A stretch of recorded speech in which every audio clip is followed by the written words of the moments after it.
Hua Hin, Hua Hin. Fairy tales are not like they can be. Hua Hin. With its beautiful beaches and quiet nightlife, the Thai resort of Hua Hin is a favourite for those wanting a relaxing beach holiday with a little bit more class. It's here that the revered King of Thailand, King Bhumibol Adulyadej, keeps his summer palace, called Far From Worries, because worries are what you're supposed to leave behind when you come here. But not for everyone, it seems. A 48-year-old Briton, Paul Ayling, lies in a coma in a hospital bed, the latest victim of a series of attacks on foreigners which have rocked the expat community here. Mr. Ayling, his wife Justine and 12-year-old son Scott had moved to start a new life in Thailand from Thorpe Bay in Kent. Now Justine is selling up and taking Scott back to Britain from what they thought was going to be a paradise.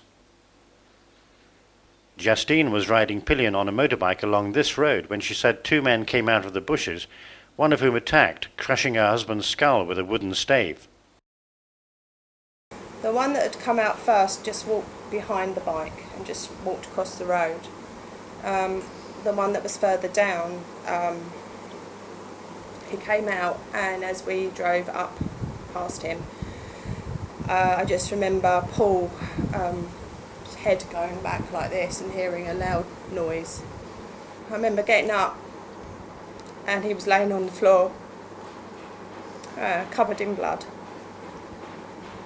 And I thought he was dead. What have you noticed about the police investigation? I think one of the problems at the moment is that there was a piece of wood that was picked up by a policeman. It was never sealed, and I've seen it in the police station, I've never seen it again. The crime scene itself was never cornered off at all. So any evidence that could have been collected wasn't. Paul Ayling has never regained consciousness since the attack in November last year, and the family believe that he was attacked for as little as an unpaid decorating bill, which he'd cut by £400, claiming shoddy workmanship. He received what the family considered to be a threatening email from a Thai contractor, warning that there were other ways to deal with the problem rather than going through a court process. In their letter they said, "If you refuse to pay us, we have other means to make you pay. But let us do the best and soft way first." Paul's father, 69-year-old Michael Ayling from Canby Island, says he put out a reward and was given the names of the attackers and told that they had indeed been hired by the contractor in question. I asked the police, if there's what they're going to do about it, and they assured me then that they would get the people responsible. So far, they've got nobody, although I did give them two names, the two names of the people that I was led to believe did it, and the people responsible for putting them up to it. So far, the police have done nothing. We've had to get lawyers, to intercede for us with the Thai authorities and try and put pressure on the police here in Hua Hin to actually do something. They don't seem to want to know. It's just another sunny day in paradise, and there's nothing absolutely wrong with Thailand whatsoever. Paradise or not, when the family tried to take an advertisement out in a local English language newspaper, Hua Hin Today, this is the reply they got from the editor. Writing critically about crime does not help Hua Hin. There is little crime in Hua Hin, and usually it takes a long time before a Thai individual will do something against their own or a foreigner.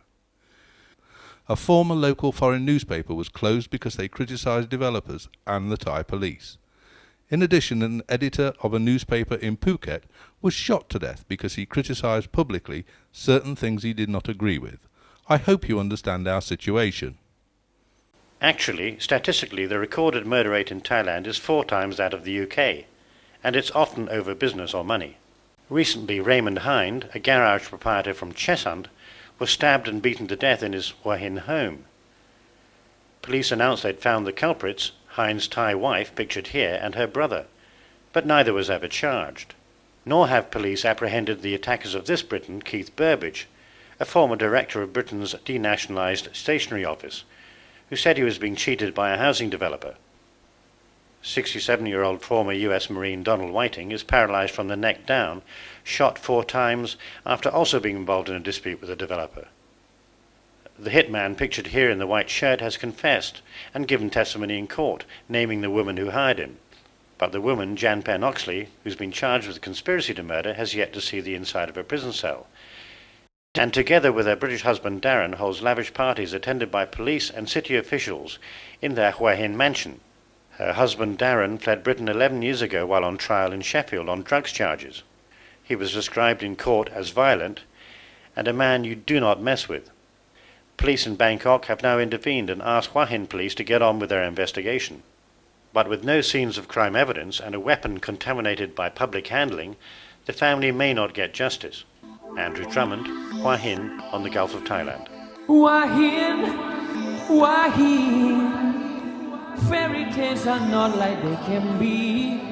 Hua Hin, Hua Hin.